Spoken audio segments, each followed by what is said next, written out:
The hare is a very fragile thing.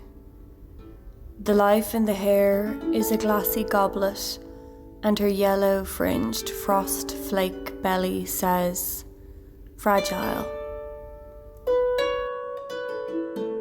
The hare's bones are light glass, and the hare's face.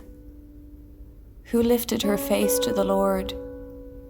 Her new budded nostrils and lips, for the daintiest pencilings, the last eyelash touches, delicate as the down of a moth, and the breath of awe, which fixed the mad beauty light in her look, as if her retina were a moon perpetually at full.